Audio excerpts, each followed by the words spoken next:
একটা বছর কোনো দিন ফজরের নামাজ পড়ো নাই। এত বড় নিকৃষ্ট জানোয়ার মুসলমানের বাচ্চা কেমনে হয় বলেন? এত বড় জানোয়ার একটা মানুষের বাচ্চা কেমনে হয়? এটা কি পরিমাণ হাইওয়ান, এটা কত বড় হাইওয়ান, এটা কত বড় জন্তু, কত বড় পশু। এক বছর ৩৬৫ দিনে এই হাইওয়ান কোনো দিন ফজরের নামাজ পড়ে না। শুধু এক বছর, খবর নিলে দেখবেন 10 বছর, খবর নিলে দেখবেন 5 বছর।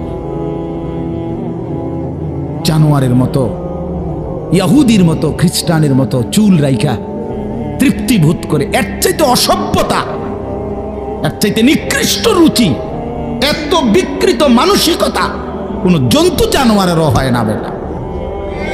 জন্তু জানোয়ারের হয়। তোমরা যে সমস্ত ছেলের চুল ইহুদির মতো, খ্রিস্টানের মতো, বেঈমানের মতো বেটা, তুমি একদম নিম্ন রুচির মানুষ, একেবারে ফসা মানুষ বেটা। তুই বেটা ফালতু লোক বেটা, তুই বেটা, তোর কোনো রুচি বলতে কিছু নাই বেটা, তোর কোনো রুচিবোধ নাই বেটা। কার মতো মুসলমানের বাচ্চা হইয়া মুসলমানের ঘরে জন্ম নিয়া বেটা আল্লাহর আজান শুনলি, ডান কানে বাম কানে তোরে আজান দিছে, এক পবিত্র মা তোরে 2টা বছর দুধ পান করাইছে বেটা। কোন শরমে বেটা তুই ওই বেঈমানদের মতো চুল কাটলি বেটা? ওদের কোনো জাতপাত আছে বেটা? ওদের কোনো ইজ্জত আছে না সম্মান আছে? আল্লাহ তাআলা কোরআনুল কারীমে বলছে ইন্নামাল মুশরিকুনা নাজাস। কোরআনের আয়াত কিনা? আল্লাহ বলছে সমস্ত মুশরিক নাপাক, নাজাসুন নাজাস। সমস্ত ইহুদি নাপাক, সমস্ত খ্রিস্টান নাপাক, সমস্ত হিন্দু নাপাক, সমস্ত বৌদ্ধ নাপাক, সমস্ত নাস্তিক নাপাক, সমস্ত মুরতাদ নাপাক, সমস্ত বেঈমান নাপাক।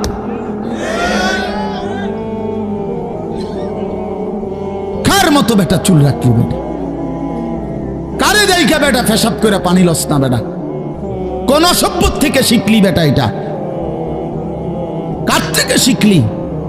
জীবনে 2-4 অক্ষর পড়ালেখাও করো নাই?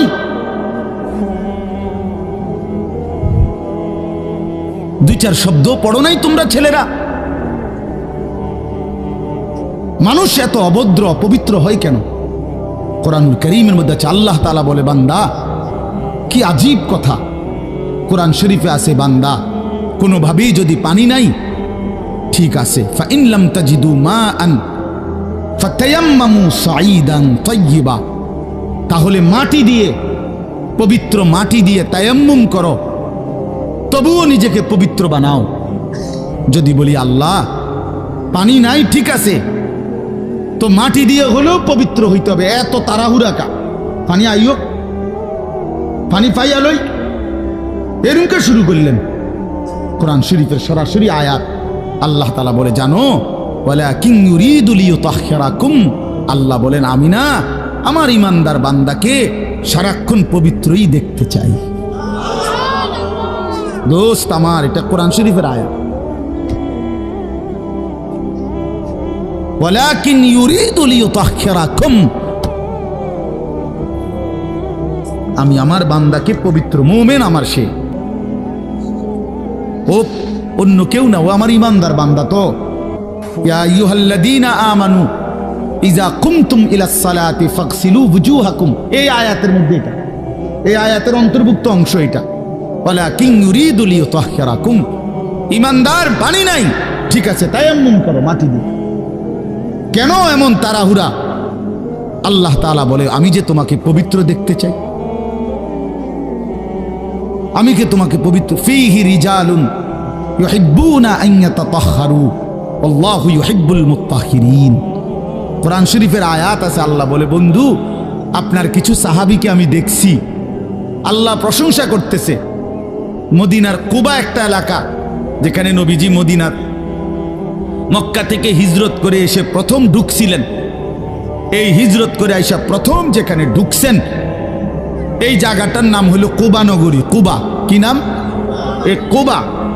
এই এলাকার যারা সাহাবী ছিল ওনাদের একটা অভ্যাস ছিল, ওনারা ওই সময় পানির তীব্র সংকট ছিল, পানি কম ছিল আর কি। তো তীব্র পানির সংকট থাকার পরেও ওনারা খাবারের পানি, রান্নার পানি, মানে ভাত তরকারি রান্নার যে পানি আর খাবারের পানি কম খাইতো, কম ব্যবহার করত। এখান থেকে পানি বাঁচাইয়া পেশাব পায়খানার পবিত্রতার জন্য যে পানি দরকার ওইখানে তারা পর্যাপ্ত পরিমাণ পানি ব্যবহার করত, যেন পবিত্রতার মধ্যে কোনো কমতি না হয়।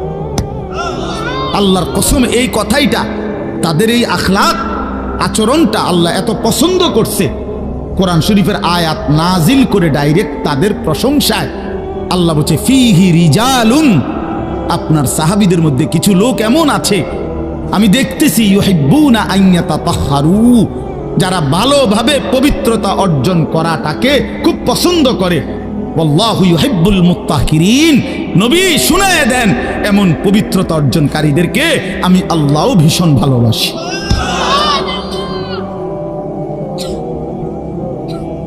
তোরে আল্লাহ ঘৃণা করে। যুবক, তোদের যাদের প্যান্টে পেশাব, তোরা যারা টয়লেট পেপার ব্যবহার করো না, তুই নিকৃষ্ট রুচির মানুষ বেটা, ফালতু বেটা, ফালতু বেটা। চুল কেবল চুলের পিছনের দিকে ফিরাস বেটা, হাইতে মানে একটা কেমন লাগে। হ্যাঁ, সমান্য সমান্য সহপাঠী বা সমান্য সেরকম দার সেরকম লাগতেছে তোরে দোস্ত, জিঙ্গাইলে না বলে সেরকমটা কেডা? সেরকম ঠিক আছে লাগতেছে, আমিও কই, কিন্তু সে কে যার মতো লাগতে আছে? হেইতে কেডা যে যার মতো? সেরকম তো বুঝছি, সেরকমটাকে সেরকম কি গাঁজাখোর না ফুট্টাখোর না বাবাখোর না ডাইলখোর না হারামখোর না মদখোর না ইয়াবাখোর? কার মতো লাগতেছে তারে জিঙ্গা। তুই যে আমারে কইলি সেরকম লাগতে আছে, হেতে কেডা যার মতো লাগতে আছে আমারে? কথা বলেন। হ্যাঁ, তো জিঙ্গাইলে কবে দোস্ত ফুট্টাখোরের মতো লাগে, তোর বাবাখোরের মতো লাগে তোর।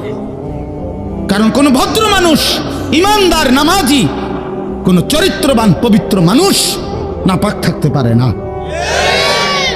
তো তাহলে তো এটা বুঝাই যায় তোরে কার মতো লাগে বেটা।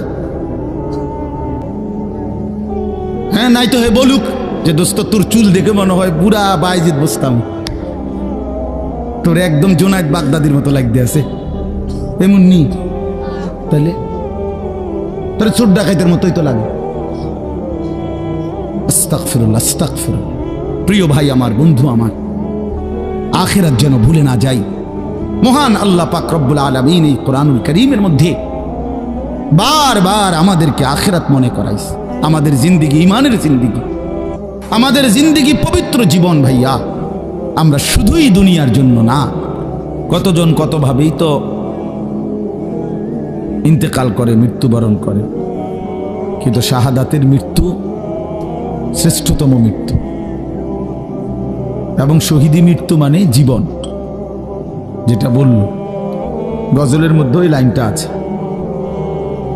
তো আসলে কোরআনুল কারীমের মধ্যে আছে, আল্লাহ তাআলা বলেন ওয়ালা তাকুলু লিমান ইউকতালু ফি সাবিলিল্লাহি আমওয়াত বাল আহইয়াউন, আল্লাহর পথে যারা শাহাদাত বরণ করে তোমরা তাদেরকে মৃত বলো না, বরং আল্লাহ নিজে বলতেছেন বাল আহইয়াউন, বরং তারা জীবিত, নিঃসন্দেহে জীবিত। রাসূলুল্লাহ সাল্লাল্লাহু আলাইহি ওয়াসাল্লাম বলেন সবুজ পাখির ভিতরে তাদের রূহ জান্নাতের মধ্যে ঘুরতে থাকে। এজন্য সাইয়্যিদুনা ওমর রাদিয়াল্লাহু তাআলা আনহু আজীবন তিনি শাহাদাত কামনা করতেন। আল্লাহুম্মা ইন্নী আসআলুকা শাহাদাতান ফি সাবিলিক ওয়া ফি বালাদি রাসূলিক।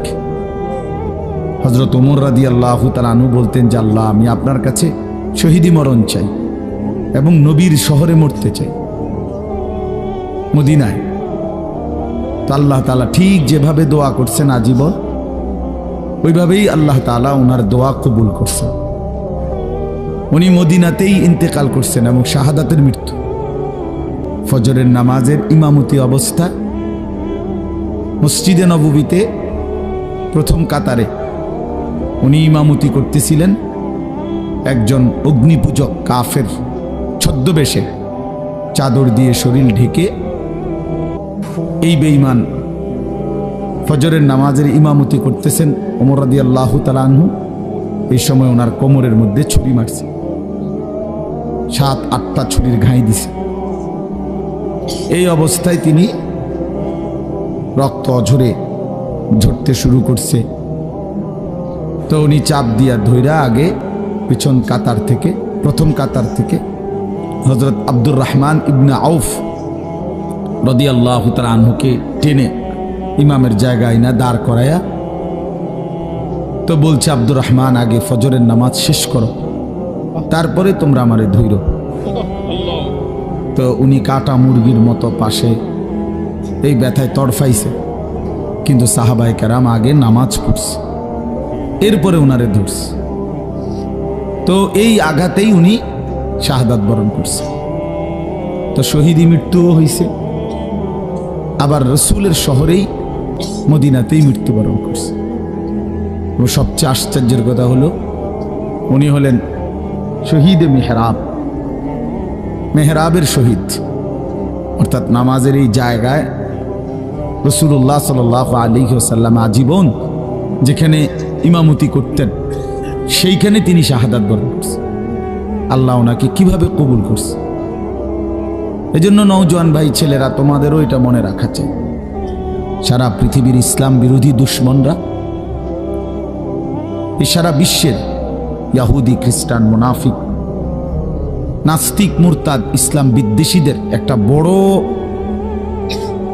ষড়যন্ত্র, তাদের একটা বড় মেন এজেন্ডা হলো সারা পৃথিবীর মুসলমানদের দিল থেকে জিহাদ ফি সাবিলিল্লাহ, আল্লাহর রাস্তায় জিহাদ এবং শাহাদাত এই শব্দ যেন ভুলে যায়। ভোগ বিলাসিতা, দুনিয়া প্রীতি, দুনিয়া নিয়ে ব্যস্ত থাকা, এই অর্থ সম্পদ, বাড়ি ঘর, দালান, বিল্ডিং, খাট, পালং, সোফা, ফার্নিচার, আর ছেলেপেলেরা মোবাইল, বন্ধুদের আড্ডা, খামখেয়ালি, মানে এর মধ্যেই ডুবে থাকুক, অসভ্যতার মধ্যে, দুনিয়া বাড়ানোর মধ্যে পড়ে থাকুক। এটা হলো বেঈমানের সমস্ত ষড়যন্ত্রের মূল। এজন্য সারা পৃথিবী জুড়ে তারা জিহাদ ফি সাবিলিল্লাহর বিরুদ্ধে, আল্লাহর রাস্তায় যুদ্ধ, এর বিরুদ্ধে জঙ্গি, উগ্রবাদী, টেরোরিস্ট, সন্ত্রাসী ইত্যাদি বহু কিছিমের অপপ্রচার করে লাগাতার অব্যাহত এই পরিমাণ বলতে থাকছে যে অনেক মুসলমান সাধারণ মানুষ পর্যন্ত এটাকে ভয় পাইতে শুরু করছে। যে জিহাদ বললেই আতঙ্ক, কিতাল বললেই আতঙ্ক। অথচ কোরআনুল কারীমের প্রায় 600-র চাইতে বেশি আয়াতের মধ্যে আল্লাহ তাআলা জিহাদ ফি সাবিলিল্লাহর কথা বলছেন। তাহলে এতগুলো আয়াতকে অস্বীকার করার কোনো সুযোগ আছে? বলেন, কিভাবে অস্বীকার করে? কোরআনুল কারীমের একটি শব্দ কেউ যদি অস্বীকার করে তাহলে তো সে কাফের, সে তো বেঈমান। তাহলে কোরআনুল কারীমের মধ্যে আল্লাহ তাআলা বারবার এই কথা স্পষ্ট বলছে।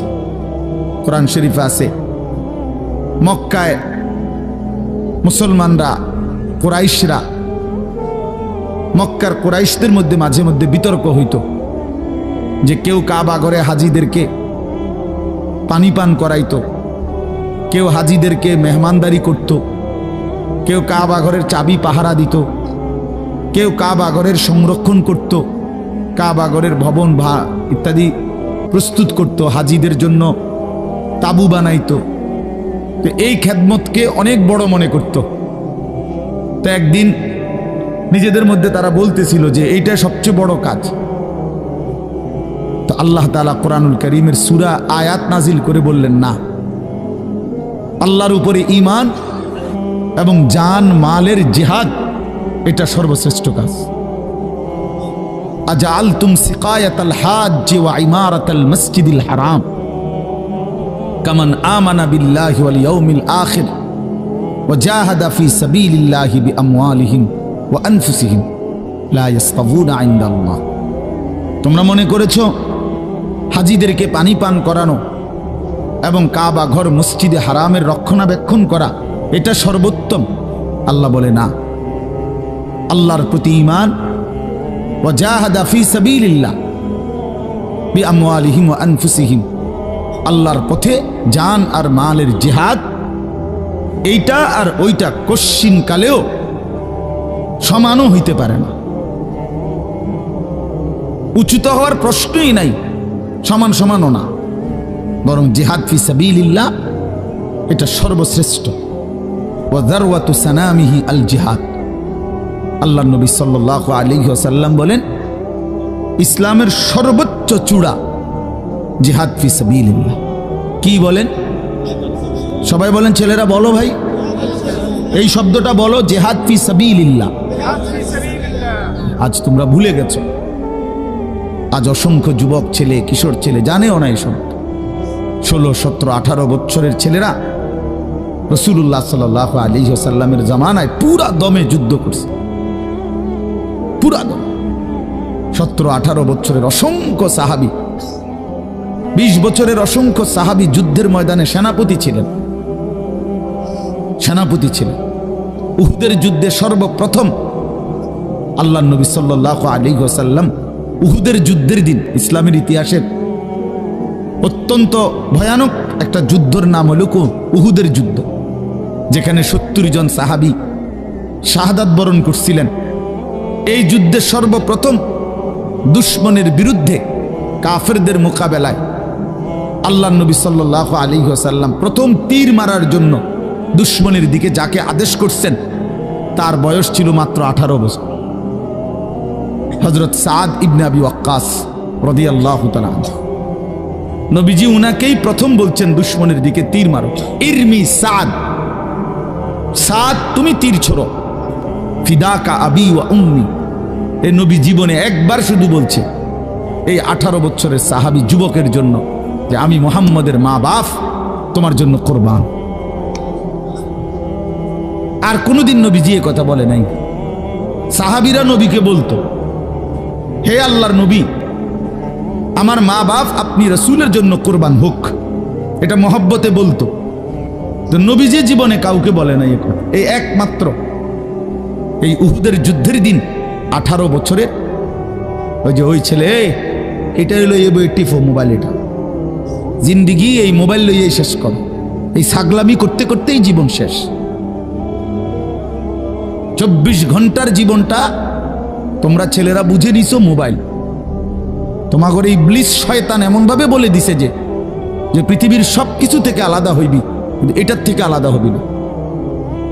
আজকে এইভাবে তোমগরে শয়তান মাথার মধ্যে তোমরা বুঝাই দিস যে জীবনটা বাইধা রাখ মোবাইলের উপর। জীবনের আর কোনো পৃথিবীতে কি হয় না হয় কিচ্ছুর দরকার নেই, তুই শুধু মোবাইলের মধ্যে ডুববা থাক। অপদার্থ এক জিন্দিগি ভাইয়া, এক ফালতু জীবন, ফালতু জীবন, একটা বর্বর জীবন। মোবাইলের আসক্ত যেই ছেলে মেয়ে, এটা একটা বাজে লোক, ফালতু লোক, ফালতু 100 ফালতু, 100 ফালতু, 100 ফালতু, একেবারেই আকামলা। এটা এক ধরনের অপদার্থ ছাড়া, যার পৃথিবী নিয়ে, মানবতার কল্যাণ নিয়ে, মানুষের কোনো উপকার নিয়ে, পৃথিবী নিয়ে, আখেরাত নিয়ে জীবনের কোনো স্বপ্ন নাই। শাহওয়াত, শুধু শাহওয়াত, শুধু লজ্জাস্থানের একটা চাহিদা আছে, শাহওয়াত, এইটা পূরণ কর। নারী, ছবি, নাচ, গান, উলঙ্গতা, অস্থিরতা, বেহায়াপনা, অসভ্যতা, খালাস। এটা মজা পাইলাম, বেডি চাইলাম, সারা রাত উলঙ্গ দৃশ্য দেখলাম, জানোয়ারের মতো পড়ে থাকলাম শুইয়া। সকালে 8টা বাজুক 9টা বাজুক, যখন ঘুম ভাঙ্গে ঘুম ভাঙল। ফজরের নামাজ নাই, শরীর অপবিত্র, নাপাক, অসভ্য ছবি দেখতে দেখতে শরীর নাপাক হয়ে গেছে। এই অসভ্যতা, এই জানোয়ার মাতালের মতো পড়ে আছে খাটে। যখন ঘুম ভাঙ্গে ঘুম ভাঙল, উঠলো তো উঠলো, নাস্তা খাইলো, আবার ছুটলো, আবার মোবাইল। আহাত, শরীরের পবিত্রতার খবর নাই, আখলাকের খবর নাই, নামাজেরও খবর। কি জীবন এটা? এই জীবনের চাইতে জানোয়ারের জীবন অনেক ভালো। এটা জন্তু জানোয়ারও এর চাইতে আগে উঠে যায়, এর চাইতে আগে উঠে। একটা সুন্দর বাণী আছে, লেখা থাকে, দেখছি, ভোরের পাখি যদি তোমার আগেই জেগে যায় তাহলে তুমি ব্যর্থ।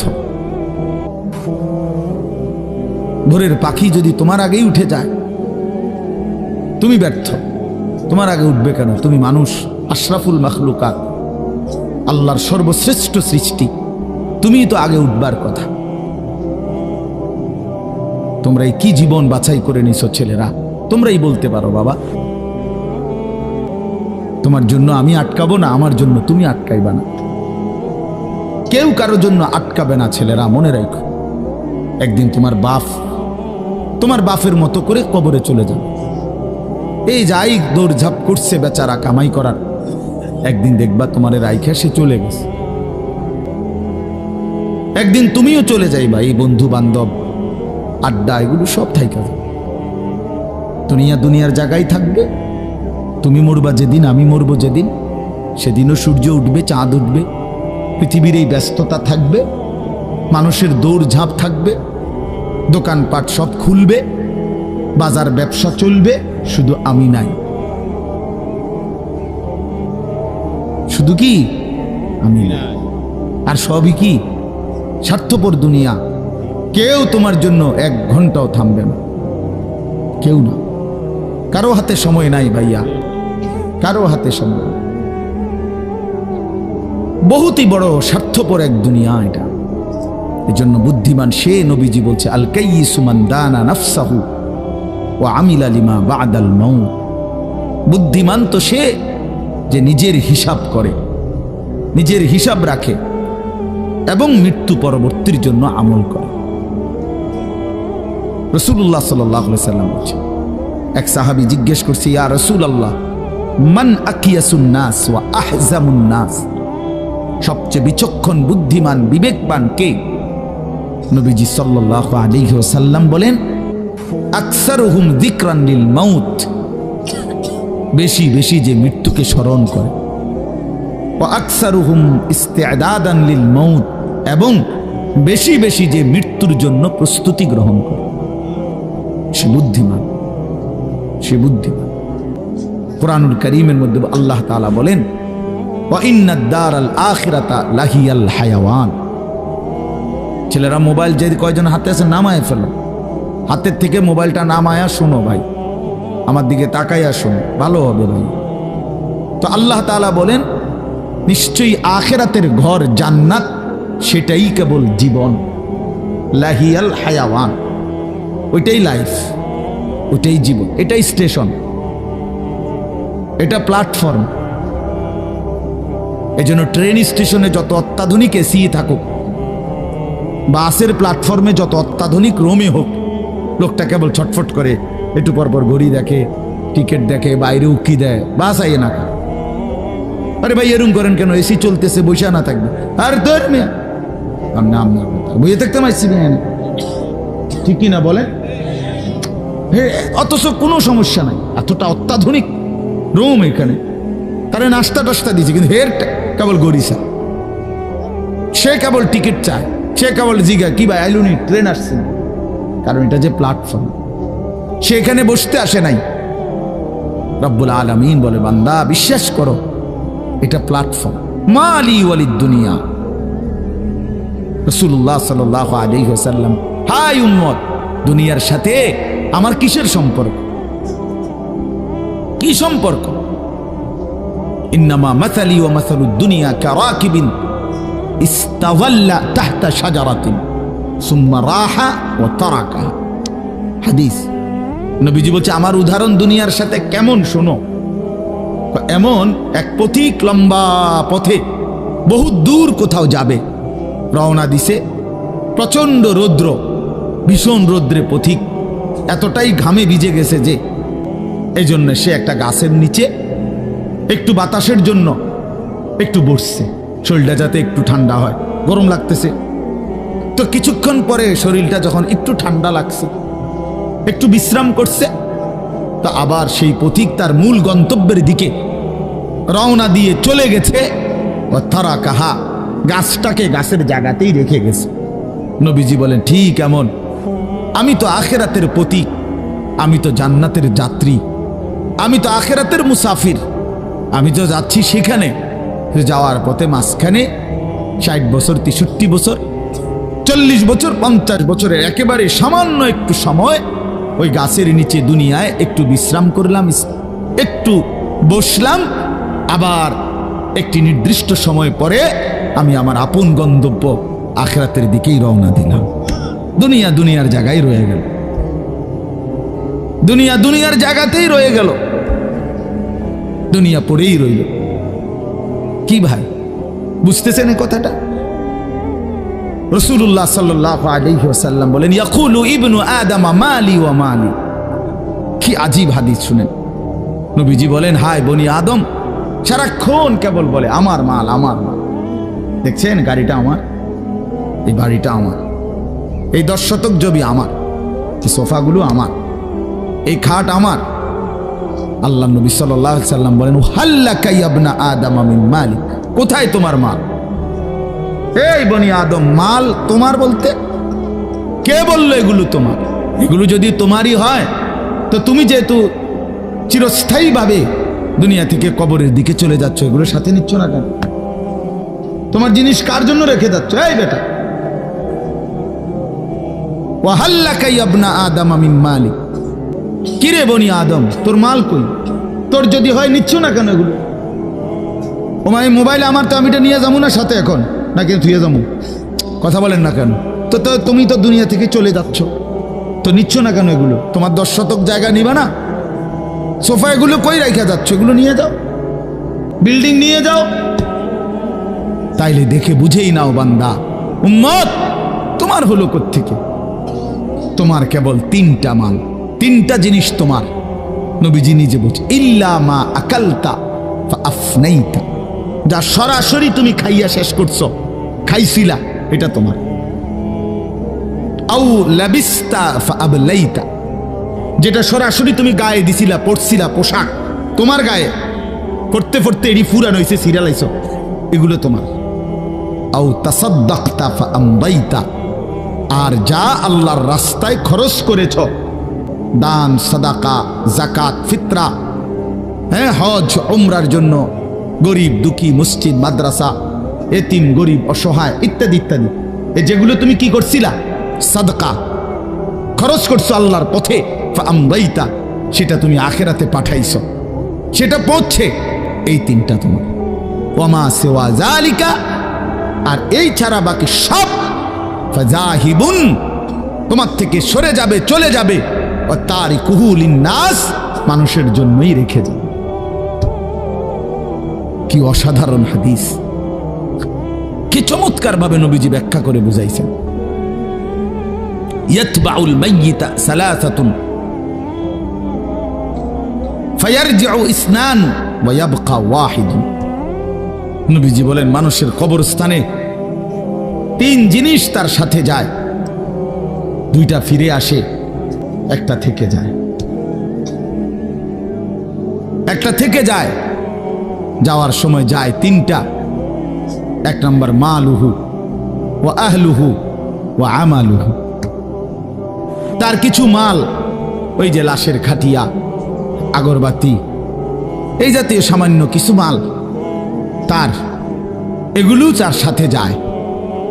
তার পরিবারের, এলাকার কিছু সদস্য সাথে যায়, আর তার সারা জিন্দেগির আমল সাথে যায়। তো ফায়ারজিউ আহলুহু ওয়া মালুহু, অতঃপর তার মাল আর তার বংশধর ফিরে চলে আসে। ওয়া ইয়াবকা আমালুহু, কবরে শুধুই তার আমলটুকু থেকে যায়। কি সুন্দর হাদিস, চিন্তা করে দেখেন। রাসূলুল্লাহ সাল্লাল্লাহু আলাইহি সাল্লাম বলেন, নবীজি বলেন, লাউ আন্না লি ইবনি আদামা ওয়াদিয়াম মিন যাহাবিন। উম্মত শুনো, বনি আদম কত লুভী, শোনো, মানুষ কত লুভী হয়, দুনিয়া লুভী কি পরিমাণ লুভী হয়, যার কলজার ভিতরে একবার আখেরাত ভুলে গেছে। বিশ্বাস করেন ভাইয়া, ছেলেরা তোমরাও বোঝো ভাইয়া, দুনিয়া যার কলজার ঢুকছে, নারীর লোভ, সম্পদের লোভ, অর্থের লোভ, নেতাগিরির লোভ, তো আল্লাহ রাসূল সাল্লাল্লাহু আলাইহি সাল্লাম বলেন এই দুনিয়া লুভিকে, বনি আদমকে যদি একটা পাহাড় পরিমাণ স্বর্ণ দেওয়া হয়, লা আহাব্বা আন ইয়াকুনা লাহু ওয়াদিয়ান, সে মনে মনে চাইবে যদি তাকে 2টা পাহাড় স্বর্ণ দেওয়া হইতো। একটা পাহাড় মানে কি 200 কেজি মাটি। হ্যাঁ, কথা বুঝছেন না? একটা পাহাড়ের মধ্যে 200 কেজি মাটি, তো টনে টনে মাটি, টনে টনে, মিলিয়নে মিলিয়নে মাটি। মদিনার উহুদ পাহাড় 8.5 কিলোমিটার লম্বা, এত বড় পাহাড়, এত দূরত্ব, এত উঁচা যে মসজিদে নববীর এখান থেকে, বারান্দা থেকে, সেখান থেকে দাঁড়াইলেই কি দেখা যায়? উহুদ পাহাড় দেখা যায়, প্রায় 4 কিলো 4.5 কিলো দূরে, কিন্তু এখান থেকে স্পষ্ট পাহাড় দেখা যায়, এতটা উঁচা। এত উঁচু, এত লম্বা পাহাড় স্বর্ণ বানিয়ে দিলে আল্লাহ নবী সাল্লাল্লাহু আলাইহি ওয়াসাল্লাম বলেন সে আরো একটা চাইবে। এরপরে নবী বলেন, শোনো বনি আদম, লান ইয়ামলা ফাহু ইল্লা তুরাব, হায় বনি আদমের মুখ ভরবে না কবরের ওই মাটি মুখে মারা পর্যন্ত। লান ইয়ামলা ফাহু ইল্লা তুরাব, তার মুখ ভরবে না কবরের মাটি ঢোকা পর্যন্ত। আরে শুনেন আশ্চর্য কথা, ছেলেরা বোঝো, শুনো মিয়া, বাবারাও শুনেন। আশ্চর্য কথা হলো এই যে হাদিস, এটা আমি বললাম না যে বনি আদমকে যদি একটি পাহাড় স্বর্ণ দেওয়া হয়, সে আরেকটি পাহাড় চাইবে এবং তার মুখ ভরবে না। কি ছাড়া? বলেন না, কি ছাড়া? এটা তো কি হাদিস, এটা কি? কিন্তু হযরত উবাই ইবনে কাব রাদিয়াল্লাহু তাআলা আনহু একজন বড় সাহাবীর নাম। সাহাবীদের মধ্যে সবচেয়ে সুন্দর কোরআন শরীফ যিনি পড়তে পারতেন, সাইয়্যিদুল কুররা, কারীদের সর্দার ছিলেন উনি। সাহাবীদের মধ্যে সবচেয়ে সুন্দর কোরআন পড়তেন উনি। কোরআনুল কারীম এত সুন্দর পড়তেন যে আল্লাহ তাআলা সরাসরি নবীজির কাছে জিবরাইল পাঠাইয়া আদেশ করছে, বন্ধু আপনি উবাই এর জবান দিয়া কোরআন শরীফ শুনেন। শুনেন, ওই পড়লে আমার আরশ কাইপা ওঠে। শুনেন শুনেন, আমনে শুনেন। আল্লাহ নবী সাল্লাল্লাহু আলাইহি ওয়াসাল্লাম এই সাহাবীকে ডাক দিয়া বলছে, উবাই ইকরা আলাইয়াল কোরআন, কোরআন শরীফ পড়ো, শোনাও। তিনি বলেন, আমি শোনাবো আপনাকে? আমরাই তো শুনি আপনার থেকে, আপনার সামনে আমি কোরআন পড়বো, এই সাহস তো আমার নাই ইয়া রাসূল। আল্লাহ নবী সাল্লাল্লাহু আলাইহি ওয়াসাল্লাম বললেন, আল্লাহ তাআলা তোমার নাম বলে আমাকে আদেশ করেছেন তোমার জবানে কোরআন শুনতে। উনি 3 বার জিগাইছে কথাইটা। এরপরে আসাম্মানি আল্লাহ, ইয়া রাসূলুল্লাহ, আল্লাহ আমার নাম নিছে? বলে তোমার নাম? আমার নাম? হ্যাঁ তোমার নাম। আমার নাম? বলছে হ্যাঁ তোমার নাম। ফাবাকা, তিনি প্রচন্ড ভাবে কাঁদতে শুরু করছে আর বলছে, হায় নবী, এক গোলামের এর চাইতে বড় সৌভাগ্য আর কি হইতে পারে যে তার মুনিব তার নাম নিয়েছে, তার মালিক তার নাম নিছে। এর চাইতে বড় ভাগ্য আমার জীবনে আর কি হতে পারে যে আমার আল্লাহ আমার নাম নিছে। যাই হোক, আমার বলার উদ্দেশ্য হলো এই সাহাবী উবাই ইবনে কাব বলেন, এই যে হাদিস, এটা নবীজি আমাদেরকে এত বেশি বার বলছে, বারবার বারবার বলতেন। আমরা প্রথমত কুন্না নারা, এর সরাসরি তাফসিরে আছে, কুন্না নারা হাদা মিনাল কোরআন, আমরা এটাকেই মনে করতাম যে এটা কোরআনের আয়াত। এত বেশিবার নবী এটা আমাদের সামনে পড়ছে। অর্থাৎ সাহাবীদেরকে দুনিয়া থেকে, দুনিয়ার লোভ থেকে ফিরাইবার জন্য, আখিরাতমুখী করার জন্য পরকালমুখী বুঝাবার জন্য এত বেশিবার বলছে এটা। উনি বলেন আমরা প্রথমত এটা ভাবতাম এটা কোরআন শরীফের আয়াত, হাত্তা নাজালাত আলহাকুমুত তাকাসুর হাত্তা জুরতুমুল মাকাবির। এরপরে যখন আলহাকুমুত তাকাসুর এই সূরাটা নাজিল হইছে, এই আমি এখন যেই সূরাটা পড়ছি তার পরের সূরা, এটা যখন নাজিল হইল তখন আমরা বুঝলাম যে না, এইটা হইল কোরআন, আর এতদিন যেটা মনে করছি এটা রাসূলের হাদিস। আল্লাহর নবী সাল্লাল্লাহু আলাইহি ওয়াসাল্লাম এভাবে উম্মতকে দুনিয়া থেকে সরাইতে চাইছে, দুনিয়ার লোভ থেকে। আজ আমরা জিন্দেগির মাকসাদ বানায় নিছি।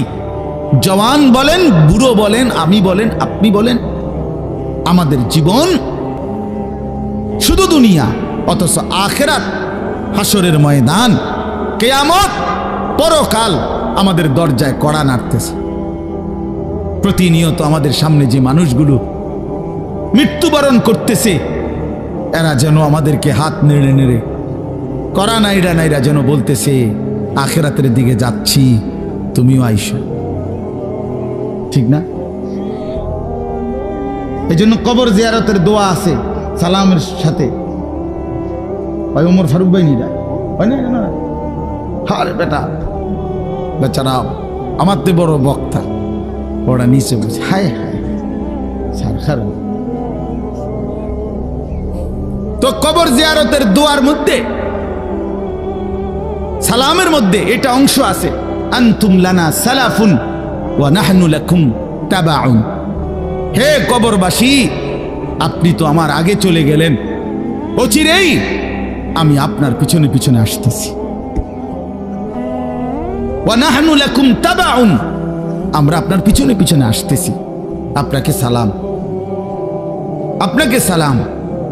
এইভাবে তো আল্লাহ নবী সাল্লাল্লাহু আলাইহি ওয়াসাল্লাম কোরআনের আয়াতগুলো, সূরাগুলো অধিকাংশই আপনাদেরকে আমাদেরকে ভাই বুঝাইতে চাইছে আখিরাত, পরকাল। কত ভাবে ইকতারাবা লিন্নাসি হিসাবুহুম ওয়া হুম ফি গাফলাতিন মুরিদুন। আল্লাহ তাআলা বলে, বান্দা হিসাবের সময় তো কাছায়া গেল, আখিরাত তো চলেই আসলো, কিয়ামত তো চলেই আসলো, আজও তো তুমি গাফিল হয়েই রইলা। 40 বছর হয়ে গেছে, 1 বছর শেষ হইছে, এভাবে বুঝি নাফরমানিতে পড়ে রইলা বান্দা। 365 দিনে কোনদিন ছেলেরা তোমরা যারা ফজরের নামাজ পড়ো না, তুমি বলো না বাপ এত শক্ত এত পাষাণ কেমনে হইলা? 1টা বছর কোনদিন ফজরের নামাজ পড়ো নাই, এত বড় নিকৃষ্ট জানোয়ার মুসলমানের বাচ্চা কেমনে হয় বলেন? এত বড় জানোয়ার একটা মানুষের বাচ্চা কেমনে হয়? এটা কি পরিমাণ হাইওয়ান, এটা কত বড় হাইওয়ান, এটা কত বড় জন্তু, কত বড় পশু। 1 বছর 365 দিনে এই হাইওয়ান কোনদিন ফজরের নামাজ পড়ে না। শুধু 1 বছর, খবর নিলে দেখবেন 10 বছর, খবর নিলে দেখবেন 5 বছর। জানোয়ারের মতো, ইহুদির মতো, খ্রিস্টানের মতো চুল রাইখা তৃপ্তি বোধ করে। এর চাইতে অসভ্যতা, এর চাইতে নিকৃষ্ট রুচি, এত বিকৃত মানসিকতা কোন জন্তু জানোয়ারেরও হয় না বেটা, জন্তু জানোয়ারের হয়। তোমরা যে সমস্ত ছেলের চুল ইহুদির মতো, খ্রিস্টানের মতো, বেঈমানের মতো বেটা, তুমি একদম নিম্ন রুচির মানুষ, একেবারে ফসা মানুষ বেটা, তুই বেটা ফালতু লোক বেটা, তুই বেটা তোর কোনো রুচি বলতে কিছু নাই বেটা, তোর কোনো রুচিবোধ নাই বেটা। কার মতো মুসলমানের বাচ্চা হইয়া মুসলমানের ঘরে জন্ম নিয়া বেটা আল্লাহর আজান শুনলি, ডান কানে বাম কানে তোরে আজান দিছে, এক পবিত্র মা তোরে 2টা বছর দুধ পান করাইছে বেটা, কোন শরমে বেটা তুই ওই বেঈমানদের মতো চুল কাটলি বেটা? ওদের কোনো জাতপাত আছে বেটা? ওদের কোনো ইজ্জত আছে না সম্মান আছে? আল্লাহ তাআলা কোরআনুল কারীমে বলছে ইন্নামাল মুশরিকুনা নাজাস। কোরআনের আয়াত কিনা? আল্লাহ বলছে সমস্ত মুশরিক নাপাক, নাজাসুন নাজাস। সমস্ত ইহুদি নাপাক, সমস্ত খ্রিস্টান নাপাক, সমস্ত হিন্দু নাপাক, সমস্ত বৌদ্ধ নাপাক, সমস্ত নাস্তিক নাপাক, সমস্ত মুরতাদ নাপাক, সমস্ত বেঈমান নাপাক।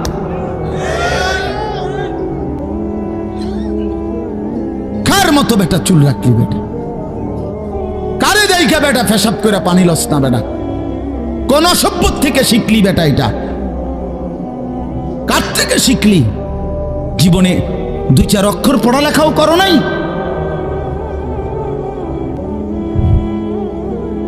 2-4 শব্দ পড়ো নাই তোমরা ছেলেরা? মানুষ এত অভদ্র অপবিত্র হয় কেন? কোরআনুল কারীমের মধ্যে আছে, আল্লাহ তাআলা বলে, বান্দা কি আজীব কথা।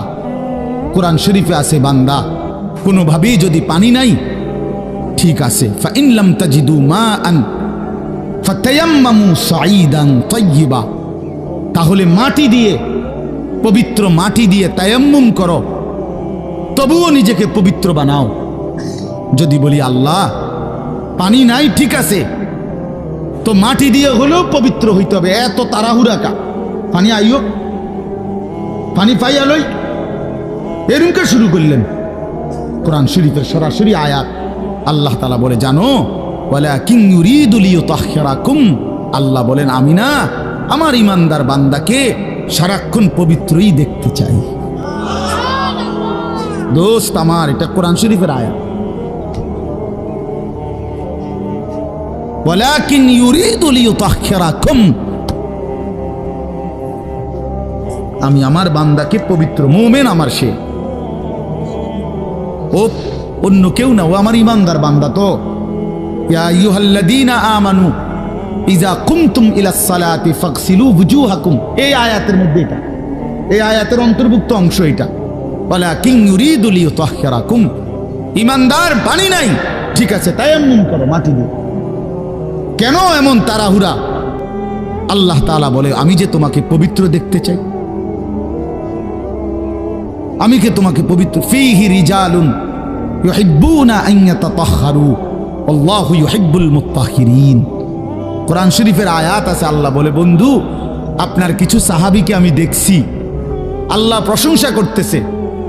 মদিনার কুবা একটা এলাকা, যেখানে নবীজি মদিনার মক্কা থেকে হিজরত করে এসে প্রথম ঢুকছিলেন।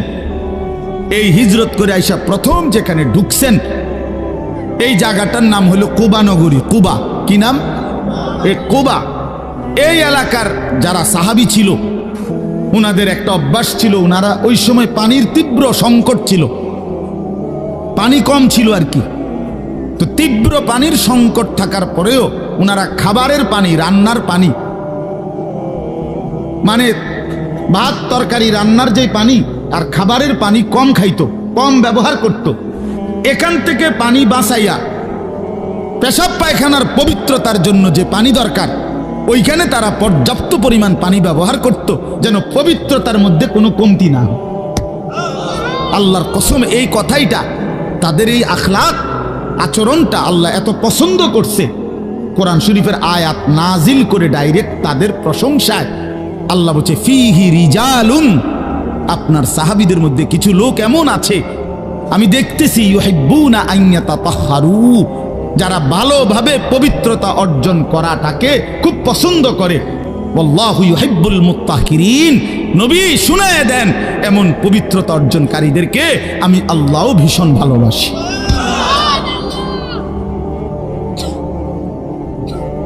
তোরে আল্লাহ ঘৃণা করে। যুবক, তোদের যাদের প্যান্টে পেশাব, তোরা যারা টয়লেট পেপার ব্যবহার করো না, তুই নিকৃষ্ট রুচির মানুষ বেটা, ফালতু বেটা, ফালতু বেটা। চুল কেবল চুলের পিছনের দিকে ফিরাস বেটা, এতে মানে একটা কেমন লাগে।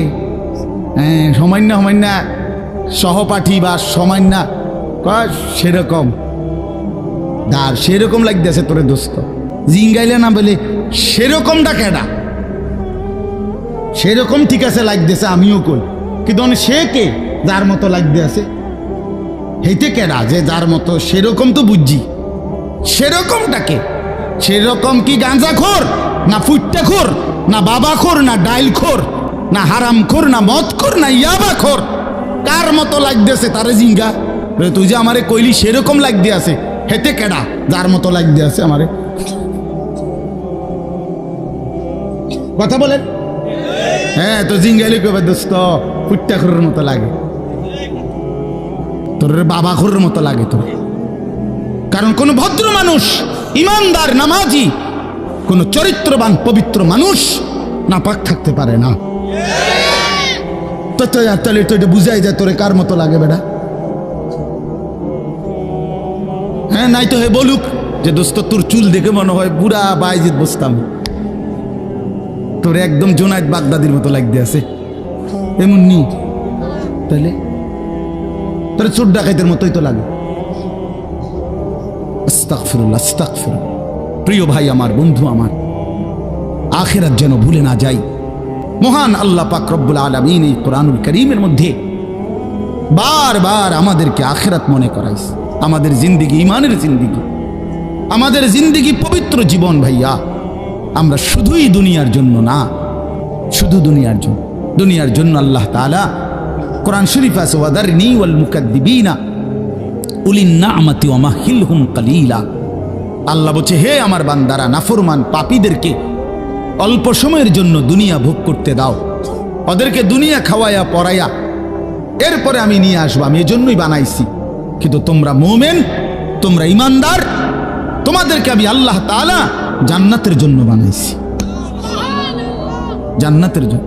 উইদ্দাত লিল মুত্তাকিন, মুমিনদের জন্যই জান্নাত, মুত্তাকিদের জন্যই জান্নাত।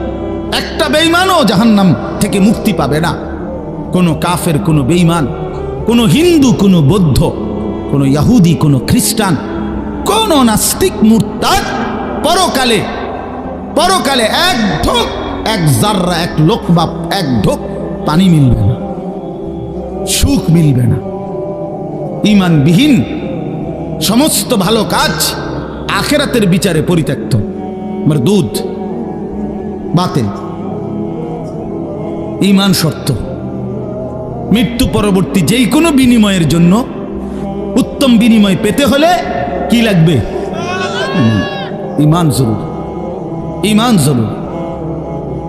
ঈমান হারা সর্বহারা, আল্লাহ হারা সর্বহারা, সর্বহারা।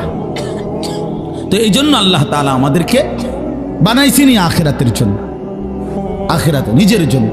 খালাকতুল আশিয়া আলি আজালিক ওয়া খালাকতুকা লি। আল্লাহ বলছে, বান্দা গোটা দুনিয়া আমি তোমার জন্য বানাইছি, তোমারে শুধু আমার জন্য বানাইছি। সারে দুনিয়া তেরে লিয়ে, তু সিরফ মেরে লিয়ে। বাহ, এই কথা ভাবলেই তো অবাক লাগে। আমার তো খুব ভালো লাগে যে কয় কি মালিক। हाँ, सारे दुनिया तेरे लिए, तू सिर्फ मेरे लिए। গোটা দুনিয়া বান্দা তোর জন্য, যা বান্দা সবটা দুনিয়া তোরে দিলাম, তোকে শুধু আমার জন্য রাখলাম। তু সিরফ মেরে লিয়ে, তুমি আমার জন্য, তুমি আমার হয়ে থাকবা, আমার সেজদা করবা, আমার নামাজ, আমার হুকুম পালন করবা। তো দুনিয়া ও ইজ্জতের সাথে আমি আল্লাহ চালাবো, আখিরাতেও তোমারে আমি আল্লাহ সর্বোচ্চ সম্মানজনক রিজিক, সর্বোত্তম জান্নাত আমি নিজে দিয়ে দেব। ফালানুহিয়ান্নাহু হায়াতান তাইয়্যিবাহ ওয়া লানাজজিয়ান্নাহুম আজরাহুম বিআহসানি মা কানু ইয়ামালুন। রব্বুল আলামিন বলেন, দুনিয়াতেও আরামের জীবন দেব, আখিরাতেও সর্বোত্তম বিনিময় দেব। শর্ত কেবল দুইটা, এক নাম্বার ঈমান, দুই নাম্বার নেক আমল। মান আমিলা সালিহাম মিন যাকারিন আও উনসা ওয়া হুয়া মুমিন। আল্লাহ বলেন, পুরুষ কিংবা নারী যদি ঈমান অবস্থায় সবগুলো নেক আমল করতে পারো, আমি আল্লাহ ওয়াদা দিলাম বান্দা, দুনিয়াতেই তোমাকে আরামের জীবন দেব, আখিরাতেও সর্বোত্তম বিনিময় দেব। সুবহানাল্লাহ। চলেন, আমার কথা শেষ। আমার বাপ, আমি এবার তর্জমা শুনাই, তাইলেই কথা শেষ। হাফেজ আমিন ভাই অনেক মহব্বত করছে, এই মাদ্রাসার মাহফিলে আসার সুযোগ হয়েছে, এতটুকুই। আরও উলামায়ে কেরাম, আমাদের আল্লামা মুফতি আমজাদ হোসাইন সাহেব হজরত অনেক অসুস্থ উনি, আজকে অনেক দিন ধরে ডেঙ্গুতে আক্রান্ত। আজকেও আসরের পরে কথা বলছি, খুব আস্তে আস্তে কথা বলে, খুব ক্লান্ত দুর্বল। তারপরও আমারে বলছে যে আমিন ভাইয়ের মাহফিল আমি একটু লেগে হইলো আসমু। আমাদের আজকে যে একজন মাওলানা শেষ বয়ান করবে, আপনার অসাধারণ। আপনাদের ছেলেদেরকে তোমাদেরকে বলি, বাপ আমার অনুরোধ রইল, আমার এই কথাটা রাইখো, তোমরা ওর বয়ান শুনো। আমি নিজেও ওর বয়ান শুনি, আমি নিজেও এর বক্ত। অসাধারণ বয়ান করে সে হযরত মাওলানা মুফতি ইউসুফ বিন ইকবাল, তার বয়ান চমৎকার একেবারে। আল্লামা মুফতি আরিফ বিন হাবিব যেমন সব কথা হাদিস থেকে বলে, এই নওজোয়ান মাওলানাও ঠিক এরকম অনর্গল রাসূলুল্লাহ সাল্লাল্লাহু আলাইহি সাল্লামের হাদিস বলতে থাকে। হ্যাঁ, এজন্য সবাই ইনশাআল্লাহ এই মাওলানার বয়ান শুনবার চেষ্টা করবেন। তো তরজমাটা শুনেন। আল্লাহ তাআলা মূল বক্তব্য এটাই যে আল্লাহ আমাদেরকে আখিরাত মনে করাইতে চেয়েছে। কি? কোরআনুল কারীমের 30 নম্বর পারা 101 নম্বর সূরা আল কারিআহ, এই সূরার আল্লাহ বলেন আল কারিআতু মাল কারিআ। আল কারিআ অর্থ হলো যেটা দরজায় আঘাত করে, খটখট খটখট আওয়াজ করে, এই খটখটকারী। আল্লাহ বলেন মাল কারিআ, বলো তো খটখটকারী বলতে কি? ওমা আদরাকা মাল কারিআ। আবারও বলছি নবী আপনাকে জানতে চাচ্ছি, জানেন এই আঘাতকারী খটখটকারী কি? আল্লাহ বলেন সেটা হলো আখিরাত, কিয়ামত, যেটা আপনার কাছে প্রতিদিন আমাদের কাছে খটখট করে আমাদের দরজায় যেন ঘন্টা বাজাইয়া বলে যাচ্ছে যে কিয়ামত তো চলেই আসলো। আখিরাতের প্রস্তুতি কি হলো বলো? ওই মানুষ তো মরে গেল দেখলা, তুমিও তো মরে যাবা, তোমার প্রস্তুতি কি বলো? এক লোকের জানাজা যাচ্ছিল, লাশ, তো এক বুজুর্গ আল্লাহওয়ালা ওই সামনে দাঁড়ানো, তো ওনার পাশের এক লোক বলতেছে কার জানি কবর, কার জানি মৌত হইল, আরে কার জানি কার জানি। তখন তিনি বললেন হয় তোমার মরণ হইল নয়তো আমার মরণ হইল। মানে এইটা ভাবো যে হয় তোমার মরণ হইছে নইলে কার মরণ হইছে? আমার মরণ হইছে। আর ভাবো সে তো মৃত্যুবরণ করছে, তিনটা অবস্থা তার শেষ। একটা হলো আজরাইলকে দেখা, এটা তার শেষ। এরপরে জান কবজের যন্ত্রণা, এটা তার শেষ। আর জান কবজের পরে তার মৃত্যুটা বিভৎস। অনেকের মৃত্যু হইতে পারত, তার শরীর ছিঁড়া ফেলছে, তার শরীর নিশ্চিহ্ন হয়ে গেছে, এরকম আপনার মৃত্যু হইতে পারত। কিন্তু তার তো স্বাভাবিক মৃত্যু হইল যে তার লাশ